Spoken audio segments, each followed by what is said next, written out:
Llega el momento de hablar de la rebelión Taiping. Así que vamos a la China, pero no a la China de las dinastías antiquísimas, no a la China del emperador amarillo, ni siquiera a la China de Xi Huangdi, ni siquiera a la China de los Tang. Vamos a la China del siglo pasado. Todavía estaban allí los manchúes, esa última dinastía que gobernó la China. Manchúes porque provenían de Manchuria. Muchas veces han gobernado la China durante largos periodos tipos que no eran chinos. Por ejemplo, cuando Marco Polo llegó a la China y empezó a hablar de los chinos, el tipo que gobernaba era mongol. El Kublai Khan y todos esos tipos venían de Mongolia. Esa dinastía que vio Marco Polo y que la dio por China era de Mongolia, no era China. Claro que la tierra se comía, la tradición china, la cultura china se comía a los bárbaros que la conquistaban. Pero esos tipos no eran chinos. Y tampoco eran chinos sino manchúes, estos de esta última dinastía que gobernó la China desde el 1644, ponele, puedo no acertar, hasta la declaración de la República, y después de la cual viene la revolución de Mao.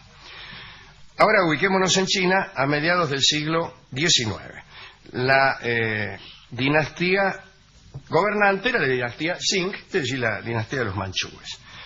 Habían depuesto a los Ming, como se ha dicho, en 1644 o por allí. Sí se mantuvieron en el poder, desde luego, más de 250 años. Durante el episodio que contaremos, el emperador manchú se llamaba Yanfeng. Parece que el gobierno de Yanfeng no andaba bien. El tesoro público estaba mal administrado. Según las crónicas, la enfermedad de la miseria era constante en China. En Pekín hacían censos y daban cuenta de 100.000 mendigos. Qué extraordinario que el censo abarcara con tanta prolijidad a los mendigos. Que los encontraran en un lugar. No es que lo encontraban pidiendo. Un mendigo no está pidiendo todo el tiempo. Es como si un billarista estuviera las 24 horas jugando al billar. Ah, no, yo creo que sí. Podría ser. No, bueno. Pero bueno. Pero tiene razón usted, deben hacer otras cosas. Claro. Bien. Si no, ¿para qué piden?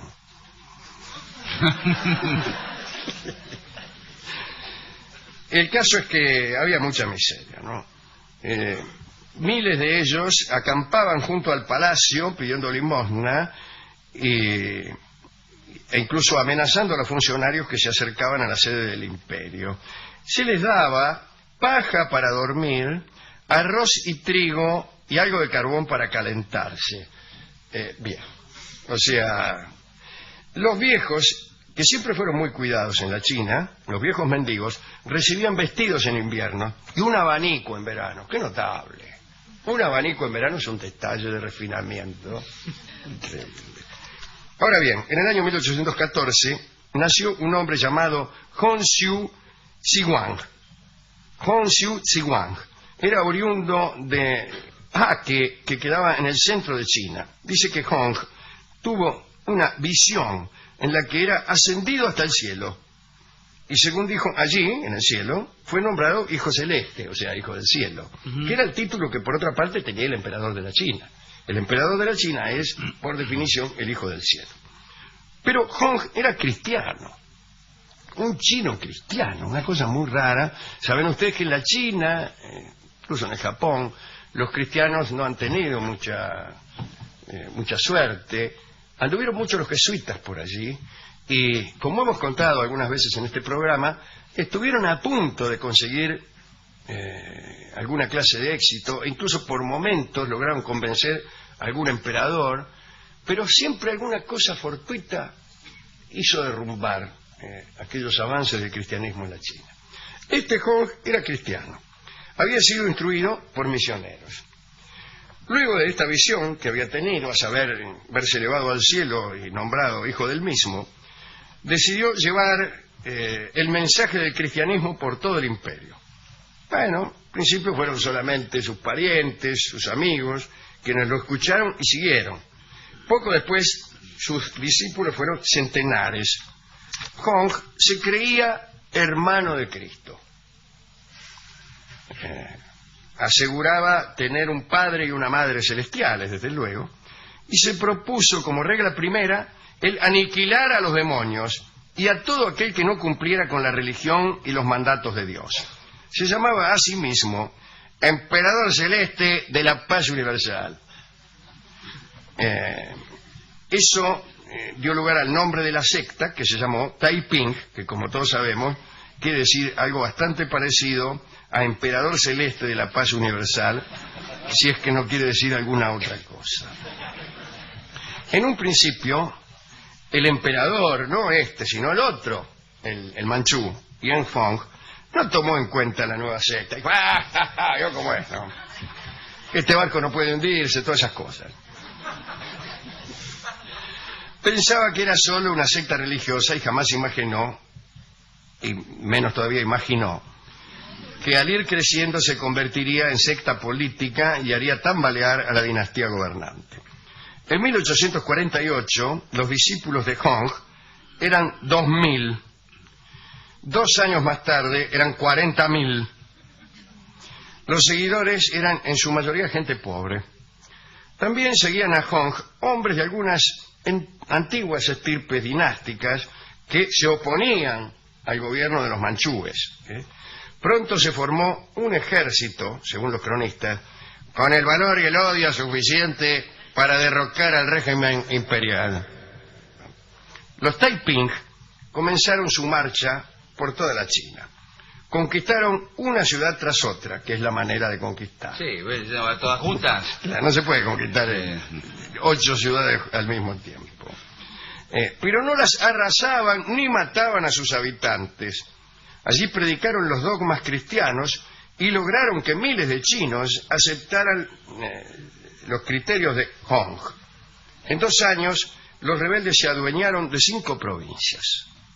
En 1853, Hong proclamó su propia dinastía cristiana, lejos de Pekín, pero cerca de la segunda ciudad más importante, que era Nanking, antípodas de Buenos Aires.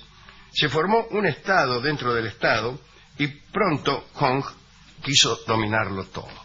En su reino, Hong determinó que los alimentos y las propiedades debían ser repartidas en partes iguales. Obligó a sus soldados a hacer voto de castidad. El único que podía tener esposa era él. Él podía tener una esposa celeste, además de numerosísimas concubinas. Suprimió de su corte a los eunucos y los sustituyó por mujeres que se encargaban del gobierno del palacio. Un detalle: Hong liberó a las mujeres de llevar los pies vendados, aquella vieja costumbre china. Para los chinos, la mujer hermosa debía tener los labios gruesos y el cabello liso, largo y de un negro intenso. Pero ante todo, la mujer china debía tener los pies pequeños. A una niña, cuando nacía, se le comprimían los pies empleando una gruesa venda, y el fin que se perseguía era que tuvieran pies chicos, pero también un andar gracioso y tambaleante. Gracioso para los hombres. Y tambaleante porque le tenían los pies vendados. O chicos. Sí. Muy bien. Esta costumbre fue suprimida por Hong. Además del gobierno de su palacio, Hong formó un ejército de 3.000 mujeres, comandado también por algunas muchachas. Atención. Hong mandó a todos los hombres a cortarse la coleta. La coleta era un signo de dominación de los manchúes, y los obligó a dejarse crecer el pelo. Impuso además ciertos mandamientos de la moral cristiana. Condenó el adulterio, prohibió los vicios y los robos, pero sucedió que estos crímenes se castigaban de forma poco piadosa, y no consiguieron alterar las costumbres de los manchúes, que también eran impiadosos. El adúltero, por ejemplo, podía ser colgado, el ladrón era apaleado hasta morir, y el asesino, antes de la decapitación, eso sí, era entregado a los peores suplicios. En cuanto al adulterio, que, como se dijo, estaba penado, debe recordarse que Hong tenía a su esposa Celeste y había aumentado el número de concubinas que tenía el emperador anterior, en general, ¿no? De 70, ese era el número que correspondía a los emperadores chinos, a 100. Dice, porque con 70 no hacemos nada. Bueno, establecidas algunas de estas reglas, Hong quiso tomar la ciudad de Nankín, aquella segunda ciudad del imperio. Sucedió que los habitantes y los gobernantes de Nankín se mantuvieron fieles al emperador manchú y no hicieron caso de las prédicas de los Taiping. Fue entonces cuando la secta decidió abandonar la persuasión y recurrir a su ejército. La lucha fue terrible. La actuación de Hong poco tuvo que ver con el nombre que había dado a su dominio, el que había llamado Reino Celeste de la Paz. Fue una gran matanza. Miles de mujeres y niños de Nankín fueron asesinados por los atacantes. Los que se habían refugiado en los cuarteles murieron entre las llamas. 2 días después de tomar la ciudad, los Taiping descubrieron algunos sobrevivientes. Bueno, los sacaron de la ciudad, los estrangularon a orillas de un canal y los tiraron al agua. Murieron 30.000 personas, de las cuales solo 6.000 eran soldados. Después saquearon Nankín y ordenaron a los sobrevivientes el Paisim, o acto de sumisión al nuevo gobierno, y obligaron a rendirle culto al Padre Celestial, que era él, no que era Hong. La ciudad se transformó en el refugio de la secta. Hong mantuvo una administración organizada exactamente igual que la de Pekín. Tiempo más tarde se le ocurrió conquistar la capital del imperio, Pekín. Pero la expedición fracasó por el frío. Las tropas fueron diezmadas por la enfermedad, sin haber llegado siquiera a presentar batalla. Para entonces el emperador manchú, Qianfong, estaba aterrorizado, porque no solo los Taiping intentaban apoderarse del imperio, otra secta, llamada la Sociedad del Pequeño Cuchillo, hermoso nombre, Está bien, había tomado Shanghái, calcule usted, ¿no?, e implementado las leyes de los Taiping. Pero las huestes imperiales, ya con ayuda de ingleses y franceses, atacaron Shanghái y mataron al jefe de los pequeños cuchillos. El imperio rebelde en Nankín duró 11 años. En 1864 la secta de los Taiping y su reino celeste de la paz universal cayó. Las misiones extranjeras durante esos 11 años fueron bien recibidas. El comercio exterior era floreciente, los campesinos pagaban impuestos bajos al emperador y no había carestía de alimentos, pero las guerras eran continuas y la vida de las personas parecía importar poco. Y esto hizo tambalear a aquel imperio rebelde. Además, desde Pekín se habían mandado espías que lograron introducirse en la corte de Nankín y enviaron a la capital información acerca de Hong y sus movimientos. Bueno, pero eso no creo que sea muy importante. Poco después, las tropas imperiales arrasaron Nankín y todas las ciudades que formaban parte de aquel reino, ¿no? Fue tal la matanza que se produjo que muy pocas personas lograron escapar. Ni siquiera pudo hacerlo Hong. Fue apresado y finalmente degollado. Ese fue el fin de la rebelión Taiping. Casi nadie habla hoy de esto. Así que me ocurrió traer a colación este episodio histórico de la China, que es poco tenido en cuenta, siendo que es muy, muy cercano a nuestros días, ¿no? Bueno, estuve en la discoteca, le conté esta historia. Es muy buena. Muy buena. Y se me durmió, sin embargo, ¿Pero el discotecario. Dice, a mí que me importa de la China, dice, a mí lo único que me importa es acá. Dijo que había oído esa frase, no se acordaba dónde. Probablemente en algún programa cultural. Y Pero le dio algún disco, seguramente. No, se estaba por darme un disco y se quedó dormido. Así que yo voy a poner el disco que pongo siempre cuando hablamos de la China. ¿Que hay algo de la Manchuria o de...? No, se llama China de la Mazorca. Pero es otra China, me parece. ¿Le parece que sí está inspirado también en aquella dinastía? No. En realidad no, esta vez debo confesar que no. Usted sabe que China, la palabra que usamos nosotros, Sí, nosotros, el campo, el ¿no? campo, Sí. una china, ahí vienen las chinitas, que es una palabra tan linda y tan simpática, es quechua. No es que estemos diciendo con China una sinécdoque, utilizando un gentilicio como generalizador del género femenino. No, China quiere decir mujer en quechua. Ah, ¿viste? Así que no es...